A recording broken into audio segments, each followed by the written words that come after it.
மீண்டும் ஒரு பதிவிலே உங்களை சந்திப்பதிலே மிக்க மகிழ்ச்சி அடைகிறேன். வழமையாக நாங்கள் சில கதைகளை சொல்லுவோம். அந்த கதையிலே ஆழமான கருத்துக்கள் இருக்கும். இன்றும் ஒரு கதையோடு நான் சில விடயங்களை சொல்ல விரும்புகிறேன். ஒரு கழுகு நீண்ட நாளாக ஒரு குளத்தடியிலே ஆமையை கண்டு அதை சாப்பிட வேண்டும் என்று அதுக்கு ஆசை. ஆனால் முடியவில்லை. ஆனால் அந்த வழியாக ஒரு நரி சென்ற போது அந்த நரியை கழுகு பிடித்து கொண்ட போது நரி அதை தன்னை விடும்படியாக கெஞ்சி மன்றாடி கொண்டு. அப்ப இந்த கழுகுக்கு ஒரு எண்ணம் வந்தது, நான் நரியிடம் சொல்லி அந்த ஆமையை பிடிக்க வேண்டும் சொல்லி. அப்ப அது சொன்னது, எனக்கு உதவி செய்ய இயலுமா?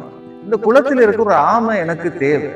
அந்த ஆமையை நான் சாப்பிட விரும்புறேன், நீண்ட நாள் ஆசை, எனக்கு உதவி செய்ய. நரி சொன்னது, நான் இலக்குவாக உங்களுக்கு அதை செய்து விடலாம் என்று சொன்னதும் தன்னுடைய பிடியை விட்டு அது பறந்து போய் மரத்திலே இருந்தது.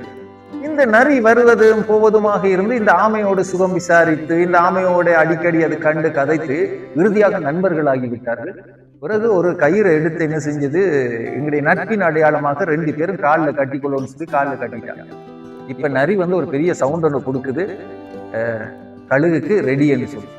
இந்த நேரத்துல கழுகு வார நேரம் ஆமா அதை கண்டுட்டு உடனடியா குளத்துக்கு கரையில இருந்ததுனால உடனடியா குளத்துக்குள்ள பாயிர நேரம் உங்களுக்கு தெரியும். அது போயிட்டு சேஃபா இருக்கிறது, கீழே தண்ணியில போய் அழகா அது இருந்தது. மேல நரி. இப்ப கழுகு நரிய தூக்குற நேரம் சேஃபா இருந்த இடத்துல ஆமை மேல வரவழிக்குது. இப்ப பார்த்தா நரிய தூக்கி கொண்டு பறக்க ஆமை உள்ளே இருந்த ஆமை மேலே வந்தது.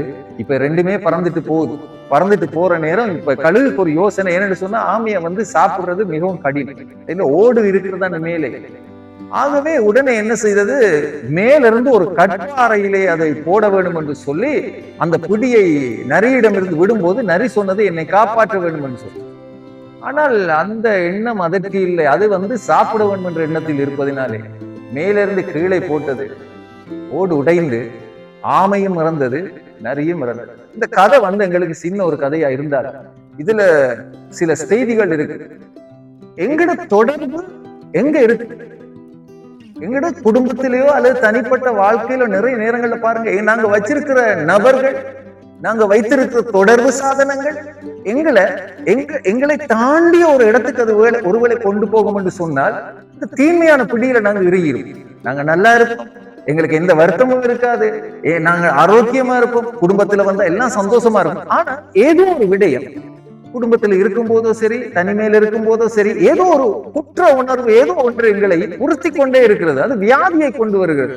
பல நேரங்கள்ல எங்க வாழ்க்கையில தொடர்பை நாங்க சரியா வைக்கலன்னு சொன்னா, இந்த உலகத்துல நாங்க நிம்மதியா இருக்கவே இயலாது.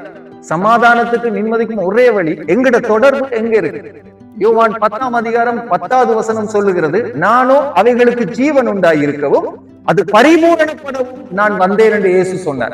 அதிலிருந்து மீட்டுக் கொள்வதற்காக ஆண்டவர் இயேசு இந்த உலகத்திலே வந்தார். ஆகவே தீமையிலிருந்து நாங்கள் விடுதலையாகும் போது, எந்த தொடர்புல இருக்கிறோம், தீமையான தொடர்புல இருக்கிறோம் என்பதை அறிந்து நாங்கள் விடுதலையாகும் போது எங்கட வாழ்க்கையிலே நாங்கள் வெற்றி அடைகிறோம். அந்த சமாதானம் வெளியில இல்லாட்டியும் எங்கட மனசுல தாராளமாகவே இருக்கு.